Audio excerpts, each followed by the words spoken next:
It's just a privilege to be here today.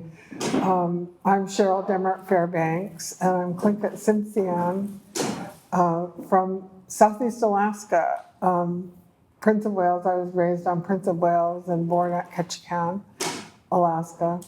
But I make my home in Cedar Crest, New Mexico, where the sun shines every day. And after growing up in the rainforest, it's just really nice to have that sunshine. And my colleague, Christy Chapman, is from the Pueblo of Zuni. And so together we're going to share some thinking around shifting from an adversarial mindset to one of healing and transformation. Because we had to shift as lawyers, as judges, as practitioners, shifting from that colonial mindset of being punitive and judgmental to one that's healing and transformative. She was one of the most resisting students I had ever met. She wasn't going to do it, But I was talking with her earlier and I said, when you're dealing in theory and cases on pieces of paper, that's something. But when you're dealing with the people, that's when you have to make a difference. You have to have your act together. And so we got the class to shift their thinking to something different. And that's all we ask of you, is to have an openness, because we've been schooled in Western thought and American jurisprudence, which is very, very punitive. And so I'm going to start, then Christy's going to give her Zuni worldview, and then we're going to go into a circle. And so we're going to get with it here. But I want to start with something I wrote, and I hope I can get through it. I want to dedicate this to Mark Cook Jr., who was a grandson to one of my childhood friends. And because I don't work in this area, I serve on a couple courts, so I've had a lot of experience with incarceration, but from the sentencing aspect, and very punitive adversarial justice system where we put people away or we separate children from their families. And I love what my friend said about, she's a mother and she works for the children. That's what we do. And so what we're trying to show, you've heard of the school to prison pipeline, but we're saying family, foster care, school, into the juvenile system, into the adult system, and many of our incarcerated brothers and sisters have been in foster care, are coming out of very, very difficult family situations.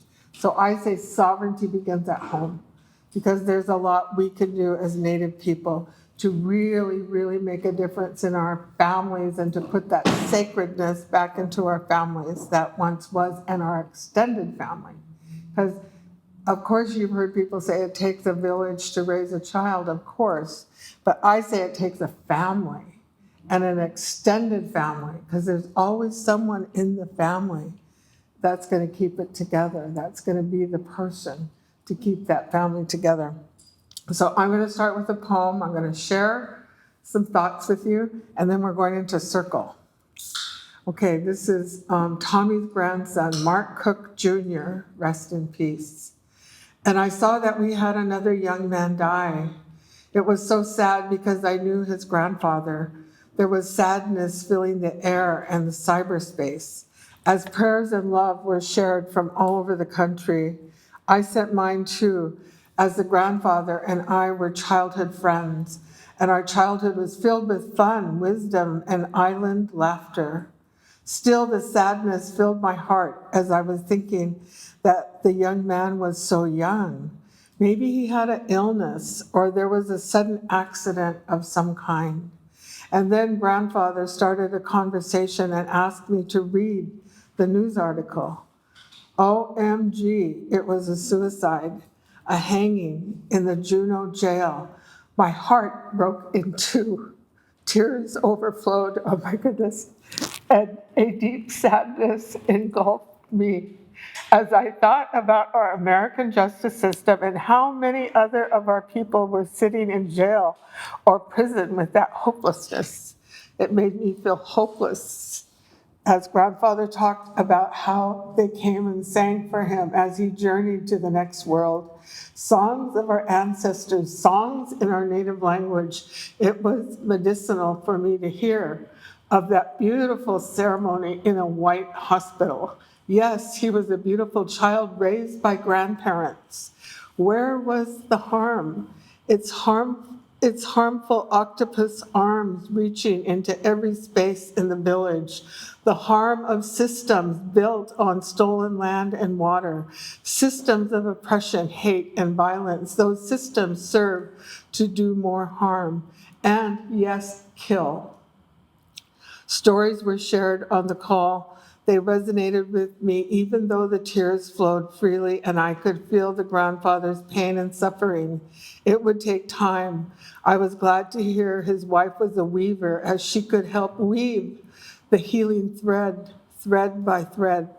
It was a weave we all needed to heal ourselves from that big violence that serves to pierce even the toughest fishermen in the world. The slime of hate filled the air, and the salve of our Indian medicine and our salt water would be needed to begin the healing. It felt like we needed to protect our children in a different way. We were raised there in Alaska, and we knew the brutal and subtle discrimination that came to our shores and our forests and our beautiful mountains. As children and now adults, we felt the coldness of discrimination, freezing even the gentle rain and snow. It was that frozen place in time that stopped us from smiling and laughing. It was the cold shove or the harsh worlds that echoed across the bay, where we once fished and picked berries, laughed and told stories and sang songs. We played until midnight, until the midnight sun kissed us goodbye, and the early morning sun woke us up with the eagles and ravens talking so loudly we could not sleep. He, our son, everyone's grandson, left us. He left us so abruptly, too soon. We wanted to hold his hand and hug him and let him know he belongs here and to take the journey of a lifetime. But he left us all standing in disbelief and wondering, how did this happen to this beautiful son? So many questions, so many should have done this floating around in space. What is his gift, his smile, his laughter, his kindness, and his resilience? He left us, we are saddened. The waves of grief and anger surface as we search for fairness and justice. Where is it? His gift will be that we must change our justice system, our schools, our institutions that reek with discrimination and hierarchy. Systems that serve to punish, demean, and yes, kill. This was not a suicide, but an outright murder by a country that has the highest incarceration rate in the world. How many more of our people will we have to lose to make a difference, to make change, to make things right? So as we lift our prayers up to the Creator, the Dikion Kau, we ask for wisdom, for healing, and for doors to open to make change so all of our children of this earth are loved and taken care of. We wrap our loving arms around our son who has gone to the next world, and we pause to recognize the many gifts he left us and to honor his life in a lasting way, an indigenous way sprinkled with our salt water for healing and our medicine from the forest. Yes, he has walked into the forest, and we will miss him. And this is to Mark, who took his life in Juneau in the spring of 2023. And we dedicate our talk to him and his family so that his gift will be our lessons that we have yet to learn. And so thank you. That was a hard thing for me to read. And so thank you very much.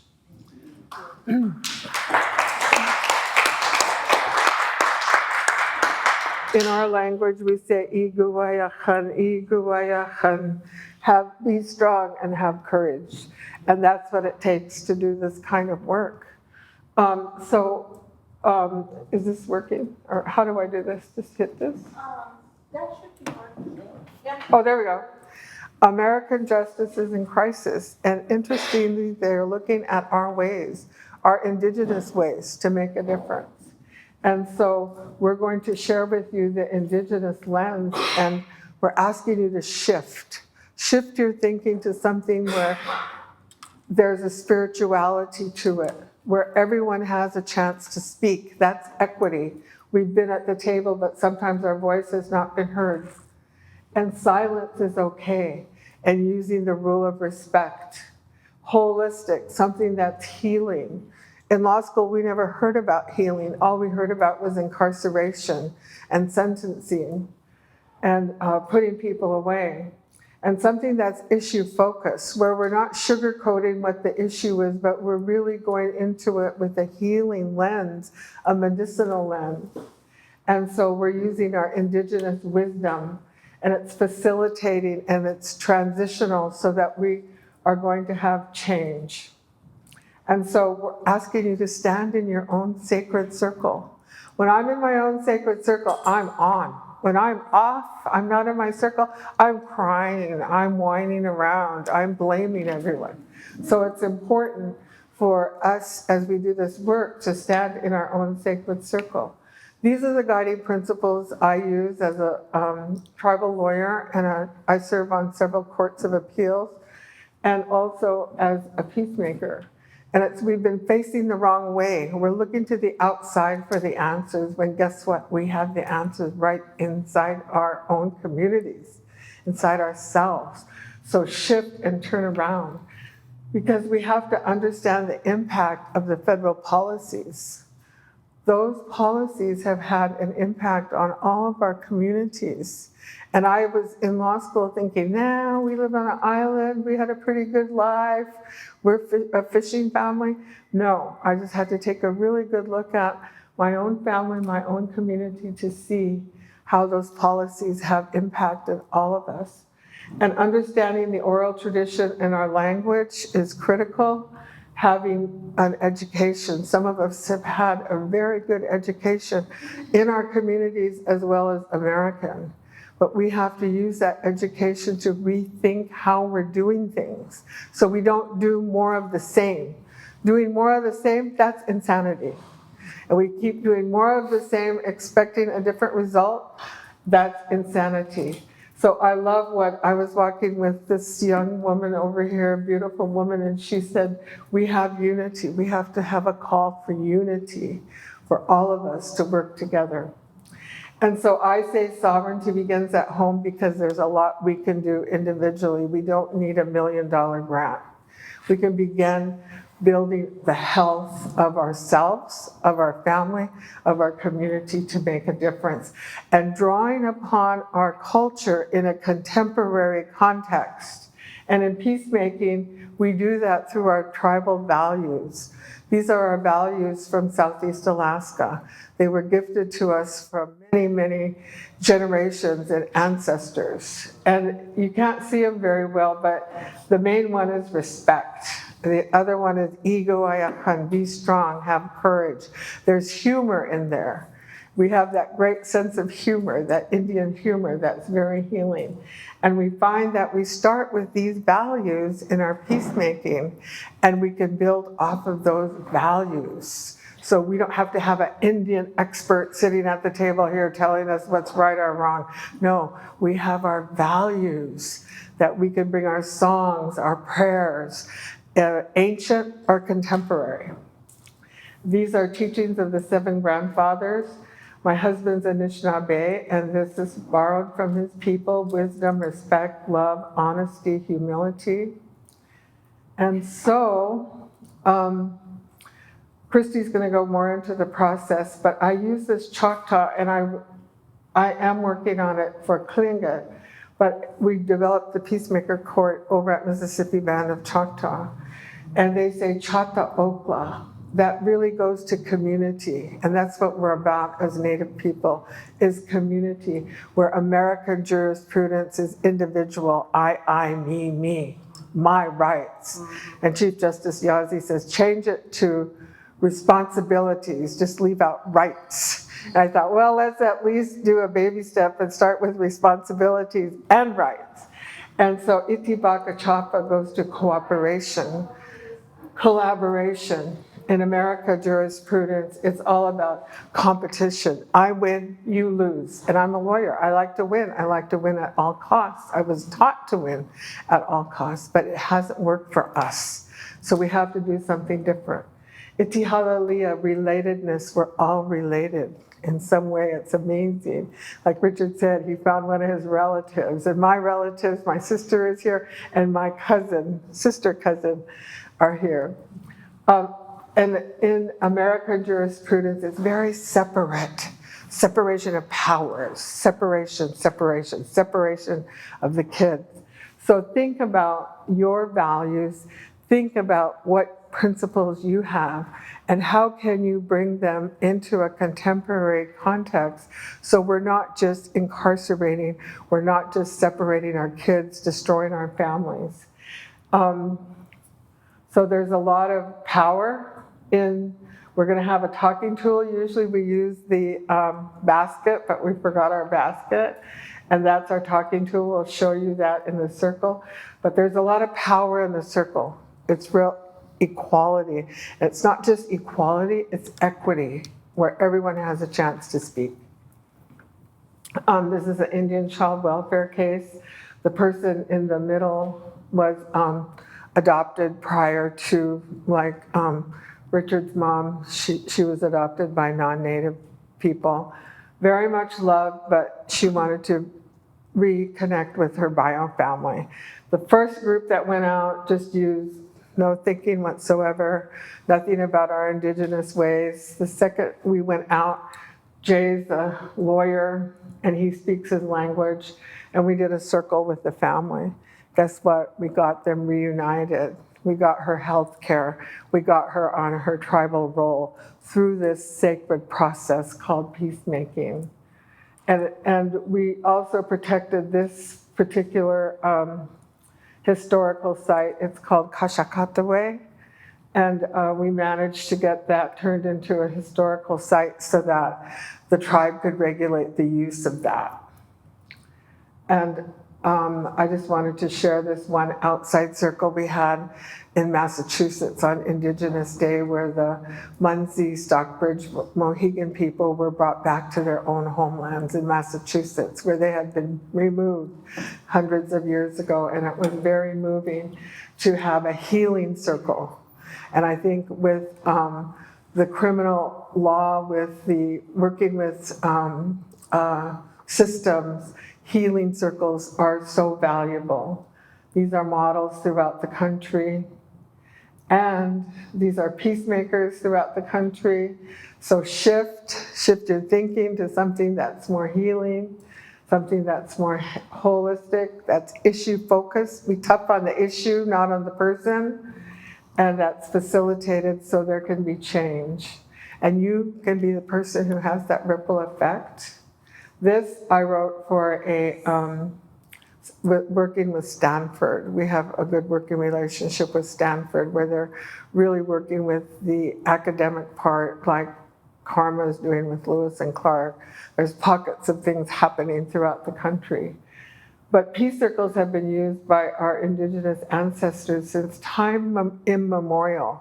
It's been our way of life. It's not new. You know, restorative justice, yes.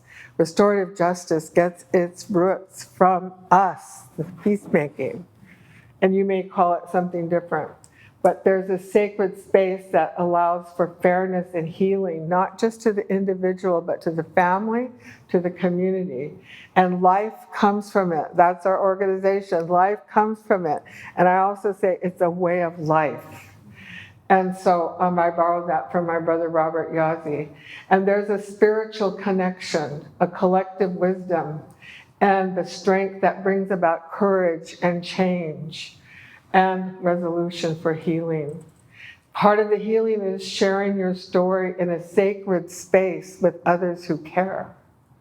And today we reaffirm our ancient tribal core values and set a sacred space through a peacemaking process to move toward Indigenous justice and a healthier, vibrant, united community. And sovereignty begins at home. This is our canoe in Klawock on Prince of Wales Island. The Haida people sent it over. And those are all our relatives in there. And you have to have that balance.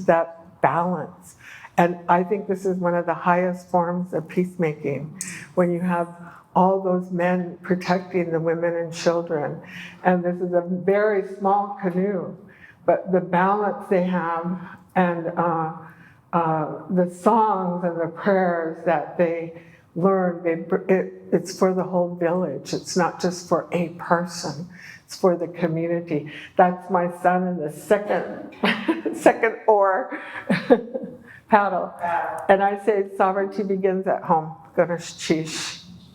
Keshikot dan laget in our ho Christy Chapman let shina ho shiwi dan hom asa shina achi Abner up Filbert Lupi and just as way of introducing, I heard our fellow neighbor brother from the Navajo Nation present, and also heard someone else present where they were from our morning prayer lady, always mentioning who we are, where we come from.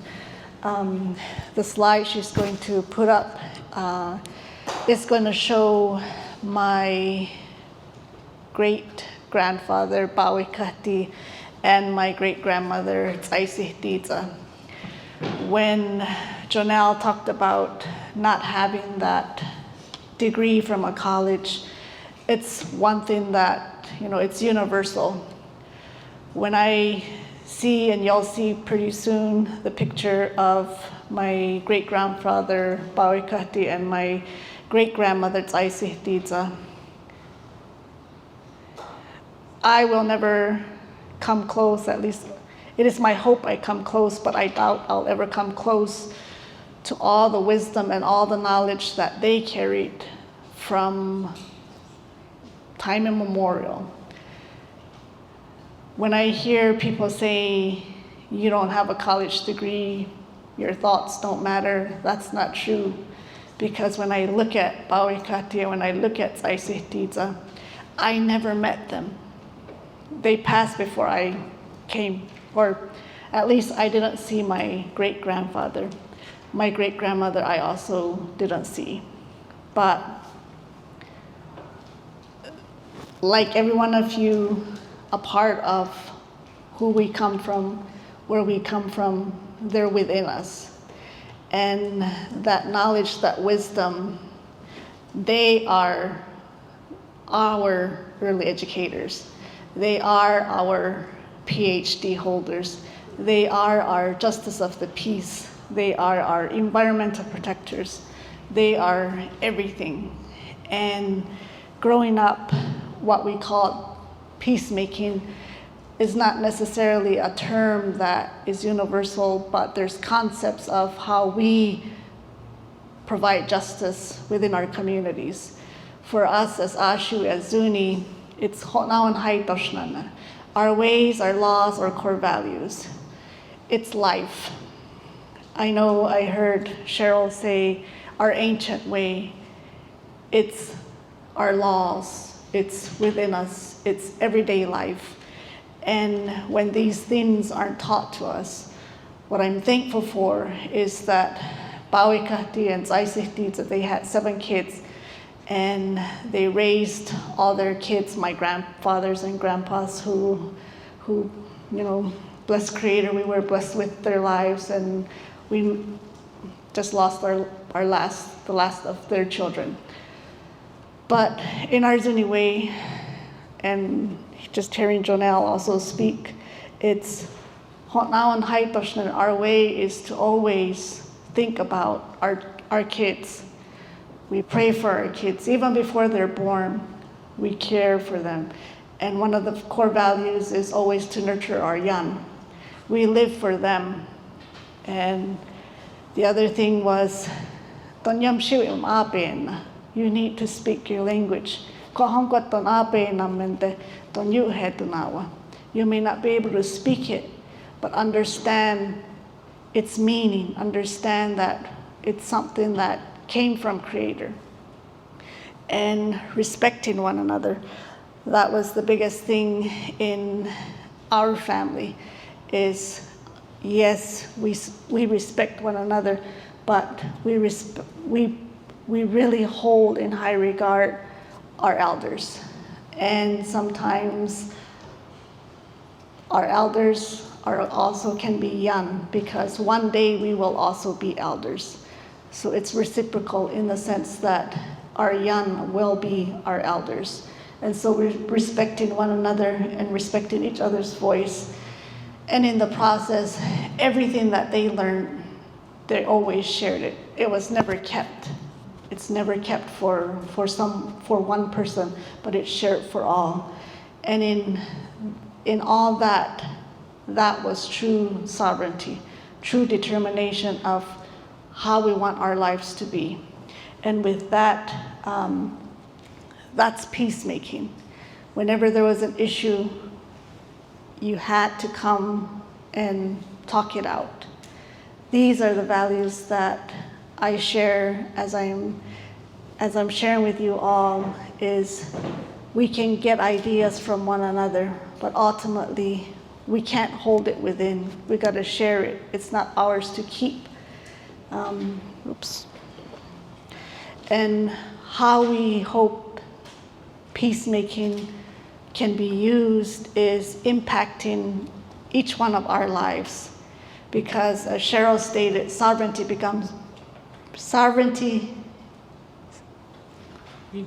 begins at home. And we know how the impacts of federal policy have led to what we're experiencing now. And unfortunately, for us as Native people, and just as a nation, as in the United States, in general, our state that I'm from, we have the highest rate of incarceration, higher than the United States, and higher than any place in the universe. I say universe because it's insane. And why we need to fix that. We already know why we need to fix that, but I just wanted to share, we have to do that shift. We have to do something different. We have to, in this university setting, re-educate the educated. Remember our early educators, those who had the answers to the test, those who knew how to survive. And so before we go into circle, I just want to share a little story with you. I think all of you might have similar stories, but I don't know if Ms. Evie has heard this before, but it's a story of why we do what we need to do. And it's a story of our people as they were going to the place they call Shiwina. They talked about having to cross this river. I always remember it because of the creatures that came from this river. So in our Zuni way, our people were journeying to the middle place. As they're journeying, they reached this river. And when they reached the river, they were instructed, not why, but they were just instructed, get your kids, put them on your back, hold them tight. Whatever happens, don't let go. So as they go into the river, and you guys have, or how out here I saw lots of rivers and huge bodies of river. But when I'm thinking of the river, I'm thinking about the Rio Grande when it's full. The currents are strong and it's pretty wide. Not that wide as here, but pretty wide. So they're going across the river, and all of a sudden, the parents are noticing something different with their kids. Their kids are starting to get slimy, take on a different form. The parents who heeded the instruction, they held on with white knuckle intensity. The parents who forgot, they let go. When they let go, they looked at their kids fell into the water. They became the water snakes, the fish, the turtles, and the parents who made it across, and those parents that let go when they made it across, the parents who held on to their kids took the normal form, shape, they were okay. The parents who let go, their kids became, of course, the creatures of the river. That story, when I was young, it just mesmerized me that all I could think about was the water life, the turtles, the fish, what have you. It didn't dawn on me until much older, the significance of this story is, as parents, we are going to go through those challenges in life when our kids, no matter what age, are going to go through those difficulties. But we never let go. Those that we let go, our turtles, our fish, they're still valuable, and they're still alive, and they're still contributing, and they're still giving life, and they continue on. Everything revolves around nurturing, caring for one another. And with that, why peacemaking? When we go into circle, we heard from Richard, we heard from every one of the panelists here about building that trust, about talking things out, about values. And so being in the adversarial mindset from getting that from law school, it doesn't, what's the word? It doesn't coincide with our indigenous way of life. And so as we go into circle, we took what we know from our indigenous ways and using our Western education, meld together and make it into a contemporary process and some guidelines. What we provide up here is, again, how we as peacemakers, co-facilitators, conduct a circle. Why we have this up there is just to provide guidance. And as we all know, and I like what Richard has said about when they have their house, it's the people that decide. With this, we just want to provide guidelines on how you can make it user-friendly for you, whatever environment or how you use it. But with the circle process, of course, we want it to be open to anybody.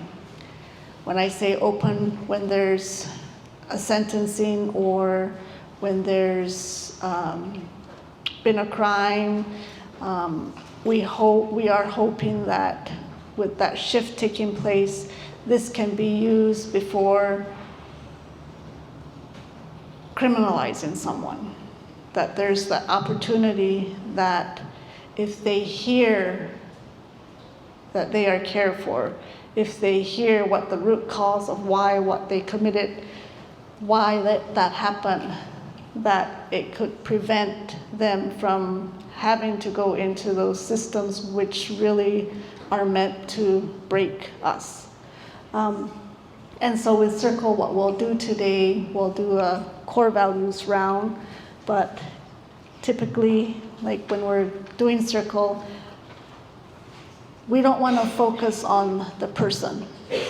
I think Cheryl says this well, when in Indian country, we tend to on the person and not address the issue.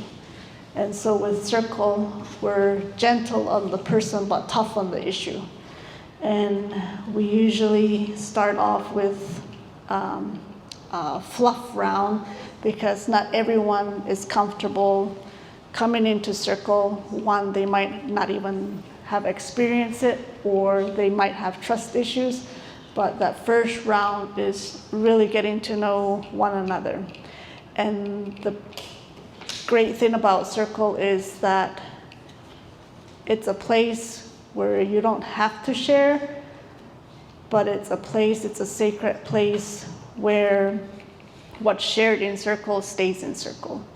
And that's an agreement, that's a consensus amongst everyone in circle. And we all know, if I look at Carol over there and Jonelle back there and Evie back here, we all have different ideas, we all have different thoughts.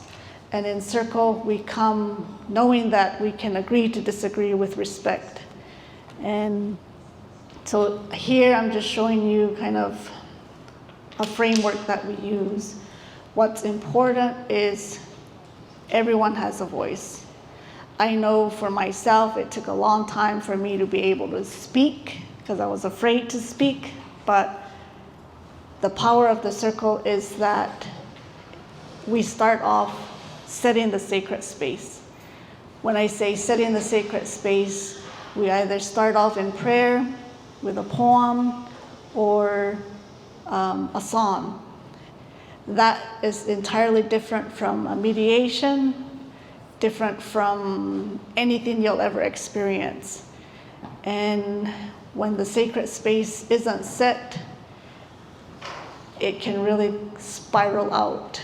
And one thing that we've recognized and noticed is that when you do start to spiral down, because it can happen, you just want to time out and just take a break and then come back.